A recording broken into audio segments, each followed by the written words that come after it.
Chers frères et sœurs et chers amis, bonsoir. Encore heureux de pouvoir vous retrouver pour passer un moment avec vous autour de l'histoire de Daniel, pour voir comment son histoire peut aussi fortifier notre foi dans des moments compliqués, lorsque notre foi est attaquée, et comment Dieu est le souverain au-dessus de toute chose. Alors avant d'aller plus loin, je vais vous inviter à prier ensemble. Seigneur, merci de nous donner cette occasion de pouvoir nous assembler autour de ta parole. Merci parce que toi aussi tu es présent, tu nous donnes ton esprit pour comprendre ta parole, afin que cette parole puisse nous fortifier, affermir notre foi, notre espérance en toi, et que nous puissions continuer à avancer en sachant que tu es celui qui est le grand vainqueur. Merci Père, parce que nous sommes entre tes mains et que nul ne nous ravira de tes mains. Amen. Alors je vous rappelle le verset de la semaine précédente qui se trouvait dans Daniel au chapitre 10, juste le verset 18, puisque c'est Daniel 10 que nous avons parcouru ensemble. Ce verset dit alors celui qui avait l'aspect d'un homme me toucha et me fortifia.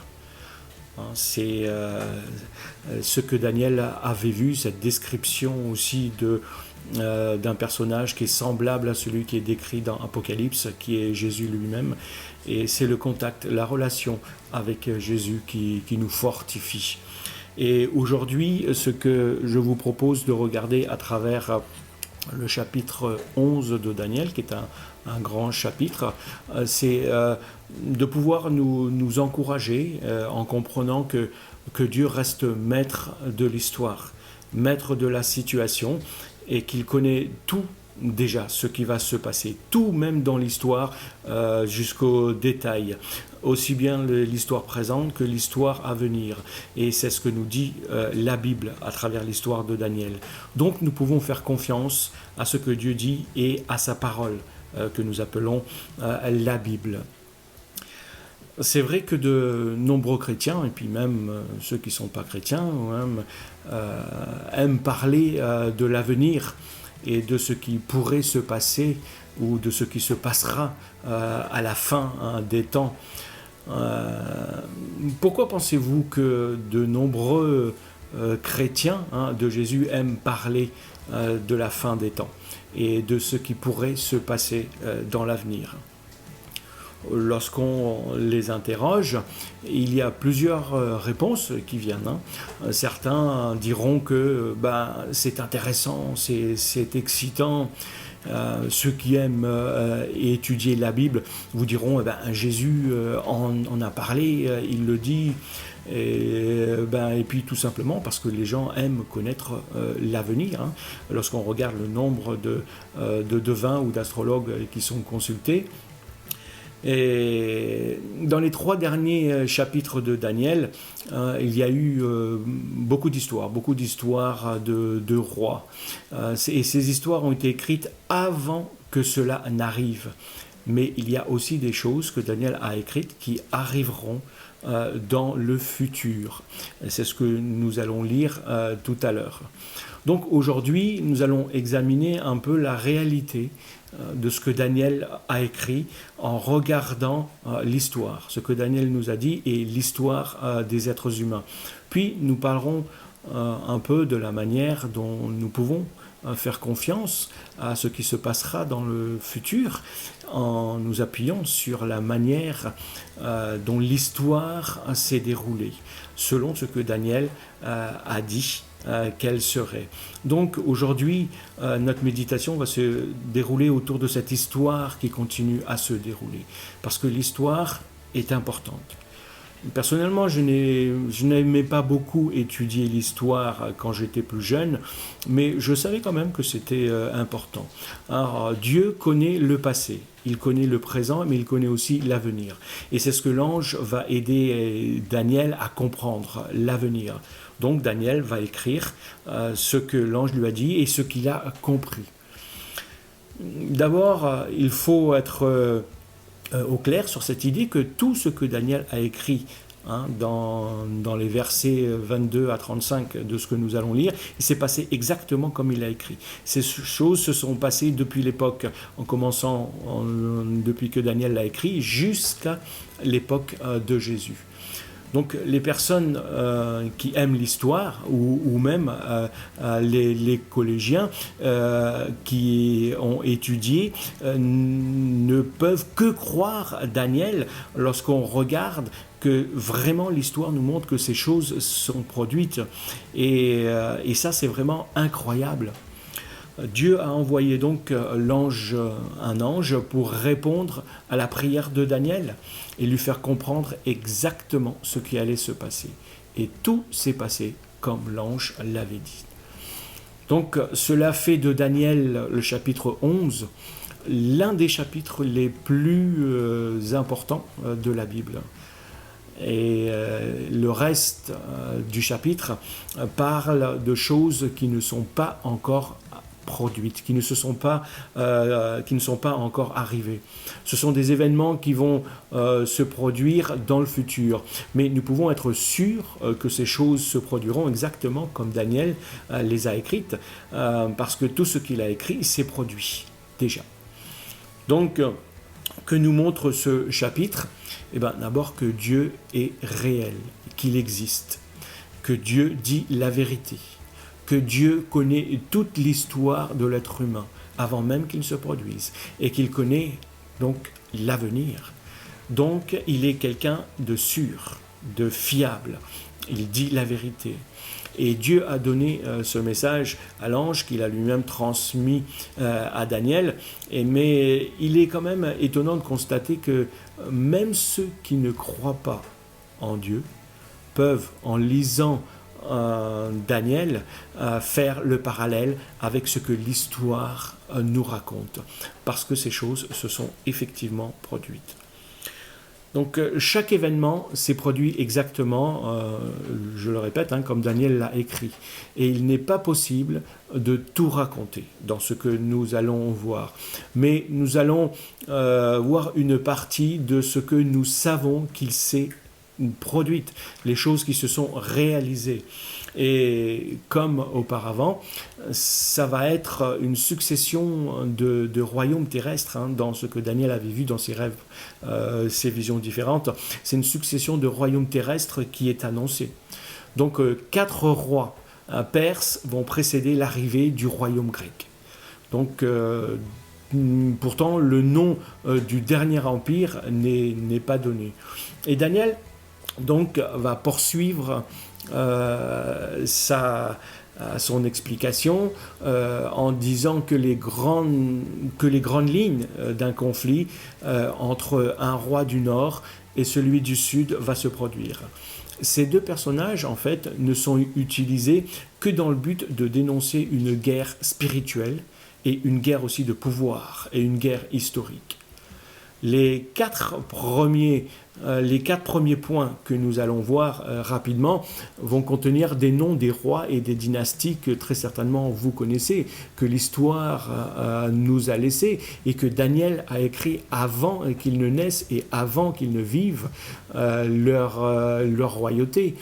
Et la dernière section, la 5e, va concerner ce qui ne s'est pas encore produit. Alors, je vais vous inviter à lire quelques passages pour nous permettre juste de le comprendre. D'abord, on va lire les versets 2 jusqu'au verset 4 dans Daniel, au chapitre 11. Là, il va être parlé de la Perse et de la Grèce. Daniel, chapitre 11, les versets 2 à 4. Maintenant, donc, je vais te faire connaître la vérité. Voici, il y aura encore 3 rois de Perse. Ils seront suivis d'un 4e qui amassera plus de richesses que tous ses prédécesseurs. Lorsqu'il sera au fait de sa puissance, grâce à sa richesse, il soulèvera tout le monde contre le royaume de Grèce. Mais là-bas s'élèvera un roi valeureux et conquérant et qui étendra sa domination sur un vaste empire et fera ce qu'il voudra. Mais à peine aura-t-il assis son pouvoir que son royaume sera brisé et partagé aux 4 coins de l'horizon. Il ne reviendra pas à ses descendants, mais il lui sera arraché et réparti entre d'autres qu'eux, et il n'aura pas la même puissance. Cette partie de Daniel, que l'ange va lui révéler, donc est écrite avant que ces choses ne se réalisent dans le pays des Perses et de la Grèce. Donc les trois rois, les trois autres rois dont parle l'ange, qui régneront sur la Perse, ils portent le nom de Cambis, de Darius et de Xerxès. Xerxès, c'est l'Assuréus du livre d'Esther, que l'on retrouve dans l'Ancien Testament. Et ce quatrième roi, qui est le plus grand, c'est Xerxès, ou on l'appelle aussi Artaxerxès. Donc ce roi était le plus riche et le plus puissant de tous. Et il s'est distingué comme un souverain très riche et très considérable, avec beaucoup de pouvoir. Donc cette compréhension est donc bien confirmée par l'histoire. Avant que tout cela n'arrive, Daniel avait écrit sur ces rois et comment la richesse et la puissance allaient s'accroître jusqu'à ce que quelqu'un de plus grand vienne. Et donc après ce roi, Artaxerxès, le roi auquel l'ange fait allusion, il est plus facile de s'en souvenir. Le langage de l'ange au verset 3 et 4 est le même que dans Daniel au chapitre 8. Et il s'agit donc du même roi, c'est-à-dire Alexandre le Grand, que tout le monde connaît. Donc Alexandre le Grand n'ayant pas de potentiels successeurs, ses enfants étaient soit trop jeunes, soit pas aptes, son empire a été partagé en 4 après sa mort. Donc les terres qu'il avait prises ont été divisées et dirigées par 4 généraux de son armée. Juste pour vous les citer, il y a Lysimaque, qui a gouverné l'Asie mineure, il y a Cassandre, qui a gouverné la Grèce et la Macédoine. Il y a Séleucos, ou Séleucus selon certains, qui gouvernait la Syrie et la Perse même. Et puis il y avait Ptolémée, qui gouvernait l'Égypte et Israël. Donc Daniel a vu ces rois perses et Alexandre le Grand. Il a vu leur richesse et leur puissance. Il a vu ce qui allait leur arriver. Et il a écrit à propos d'eux tel qu'il l'avait compris. Ces événements se sont bien produits exactement comme Dieu l'avait annoncé. Dans l'histoire, tout le monde peut le vérifier. Maintenant, voyons la suite. Daniel au chapitre 11, les versets 5 à 9. Le roi du Midi s'affermira, mais l'un des chefs de son armée deviendra encore plus fort que lui. Il exercera une domination plus grande que la sienne. Quelques années plus tard, ils s'allieront l'un avec l'autre, et la fille du roi du Midi se rendra auprès du roi du Nord pour établir des accords. Elle ne conservera pas sa force, et sa postérité ne subsistera pas. Elle sera livrée à la mort avec ceux qui l'avaient amenée, de même que son père et celui qui l'avait soutenu pendant quelque temps. Mais un membre de sa famille se lèvera et prendra la place de son père. Il marchera contre l'armée du roi du Nord, investira sa forteresse, l'attaquera et remportera la victoire. Il emportera même comme butin en Égypte leurs idoles et leurs statues de métal fondu, avec leurs objets précieux d'or et d'argent consacrés à ses divinités. Pendant quelques années, il se tiendra loin du roi du Nord. Par la suite, celui-ci envahira le royaume du Nord, du Midi, puis il retournera dans son pays. Là, nous arrivons là au roi des Séleucides et au roi des Ptolémées, ceux qui gouvernaient le Nord et ceux qui gouvernaient le Sud. Donc, la compréhension de Daniel va se poursuivre avec ce roi du Nord, donc qui va devenir le roi du Sud, qui va devenir fort. Et nous savons donc, tel que l'histoire nous le raconte, que ce roi s'appelait Ptolémée. Donc, il est devenu le souverain de l'empire des Ptolémaïques. Donc, l'autre roi, le roi du Nord, qui s'appelait Séleucos ou Séleucus, lui, il régnait sur l'empire des Séleucides. Et dans les livres d'histoire, nous trouvons une histoire assez intéressante de la fille, justement, de Ptolémée. Nous trouvons aussi son mariage et les meurtres dont Daniel parle. La fille de Ptolémée s'appelait Bérénice. Et Bérénice a épousé Antiochus, mais ce mariage n'a pas très bien fini. Et c'est ce que Daniel nous raconte. Daniel a vu ces rois et leur empire. Il a vu leur accord et leur changement de pouvoir. Il a vu ce qui allait leur arriver. Et il a écrit sur ce sujet comme il l'a compris lui-même. Et ces événements se sont bien produits exactement comme Dieu le lui avait révélé et tel que c'est écrit dans la parole de Dieu, dans la Bible. Mais voilà qu'il y a quelqu'un d'autre qui va arriver. Nous allons le lire les versets 10 à 15. Ses fils se rassemblèrent et mobiliseront une armée très nombreuse qui submergera tout sur son passage. Ils inonderont le pays sur le chemin du retour, ils attaqueront la forteresse. C'est alors que le roi du Midi, exaspéré, lancera une offensive contre le roi du Nord. Il mettra sur pied une grande armée et il aura la victoire sur les troupes adverses. Une fois ces troupes vaincues, il s'enorgueillira et fera tomber des milliers d'hommes, mais ses triomphes seront de courte durée. Car le roi du Nord mobilisera de nouveau des troupes plus nombreuses que la première, et après quelques années, il retournera en Égypte avec une immense armée et beaucoup de matériel de guerre. À ce moment-là, beaucoup se soulèveront contre le roi du Midi. Des hommes violents de ton peuple, Daniel, se soulèveront contre lui pour réaliser la prophétie, mais ils échoueront. Le roi du Nord viendra donc. Il dressera des rassemblements de sièges contre une ville fortifiée et s'en emparera. Les armées du roi du Midi ne résisteront pas au choc, même sa troupe d'élite ne tiendra pas. Alors, qui est celui qui va venir après ? Antiochus, que l'on a appelé Antiochus III le Grand. Donc, il y a des événements que l'on retrouve dans les livres d'histoire aux alentours de 220-222 avant Jésus-Christ, lorsque Antiochus III est arrivé au pouvoir.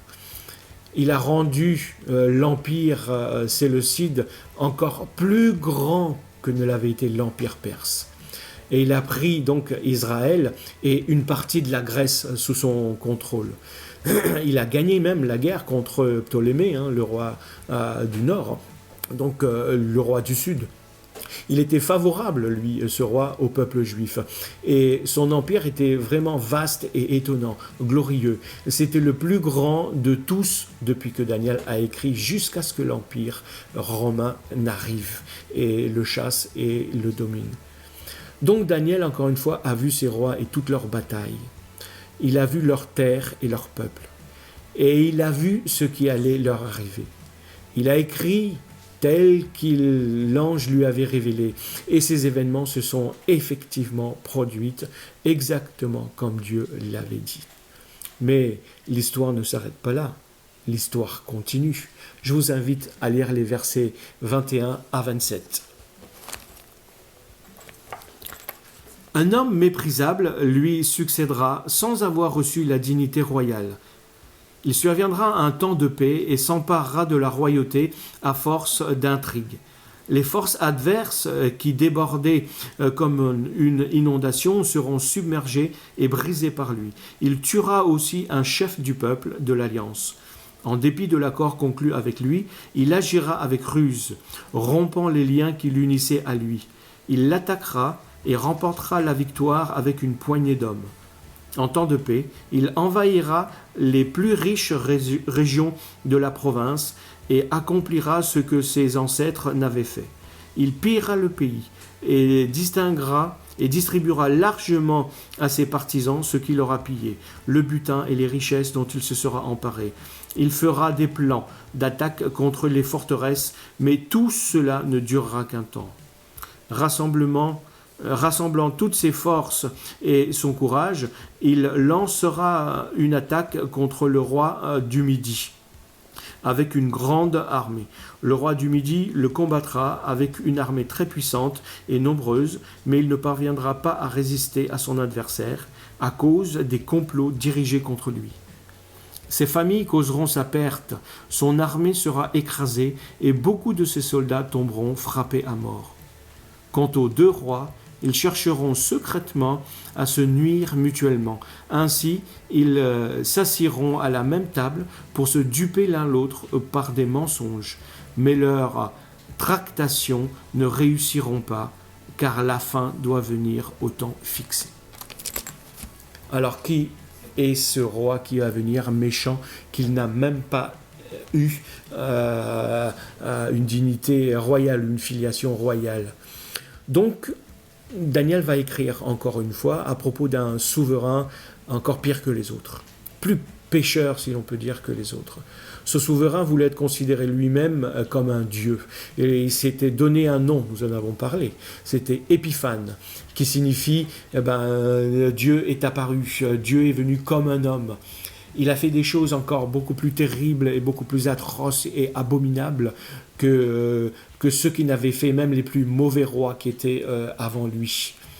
Donc Daniel a vu ce souverain blasphémateur et ses actes complètement abominables. Il a vu son orgueil, il a vu son désir d'être comme un dieu, et il a vu ce qui lui arriverait ainsi qu'à ses ennemis. Donc il a écrit à ce sujet tel que lui, il a compris. Encore une fois, ces événements se sont produits exactement comme Dieu l'avait révélé à Daniel à travers l'ange qui est venu le voir.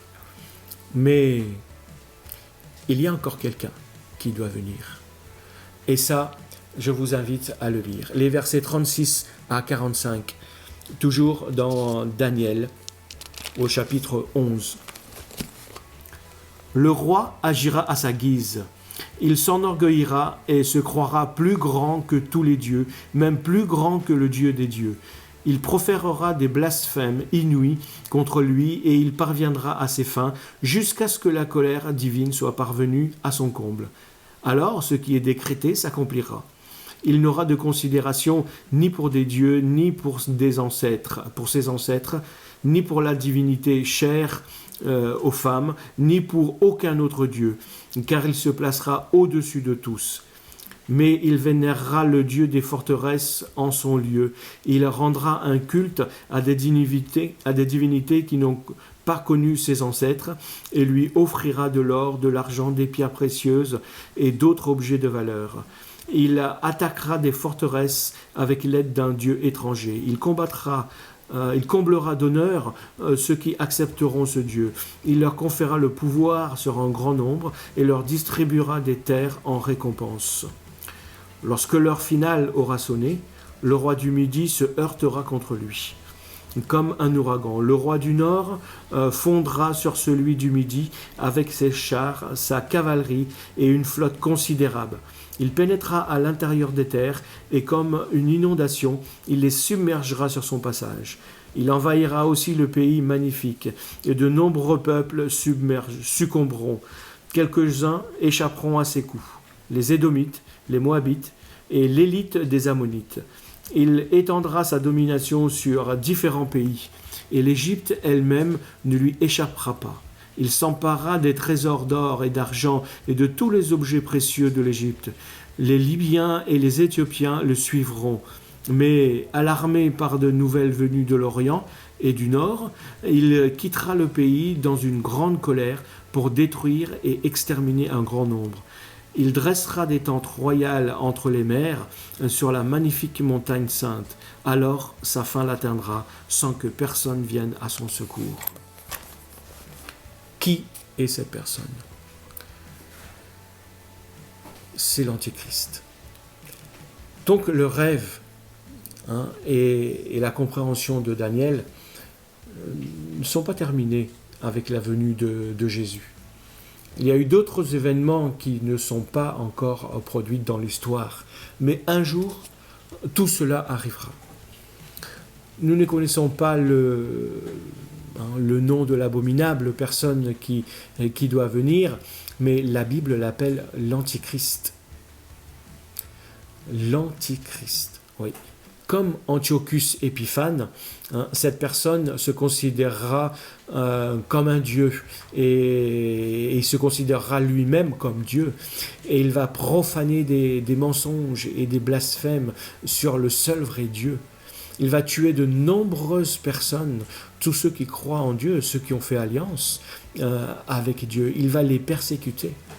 Donc beaucoup de choses dites à propos des premiers dirigeants sont encore pires et vraies à propos de celui qui va venir. Il prendra de nombreuses terres, il aura un grand pouvoir.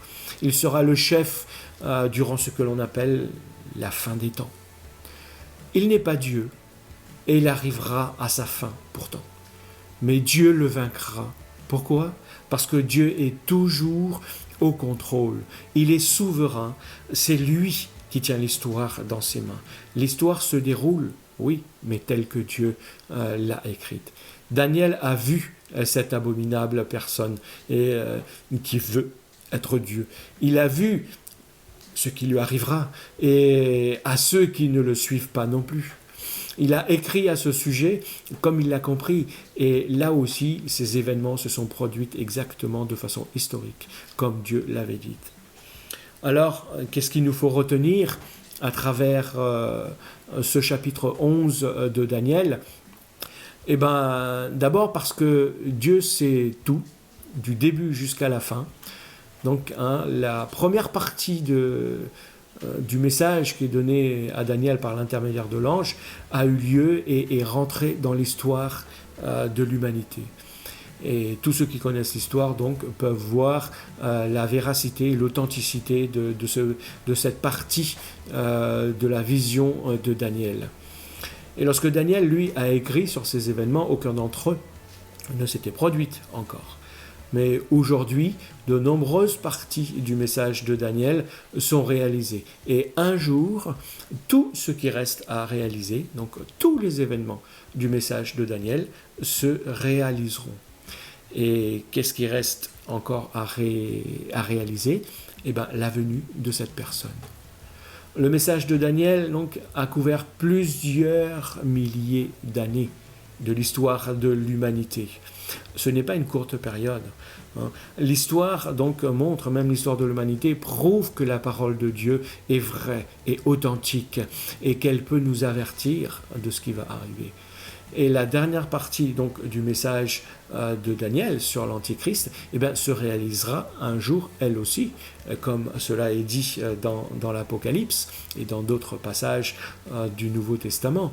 Mais la vérité, c'est que Jésus est venu et qu'il reviendra pendant la fin des temps.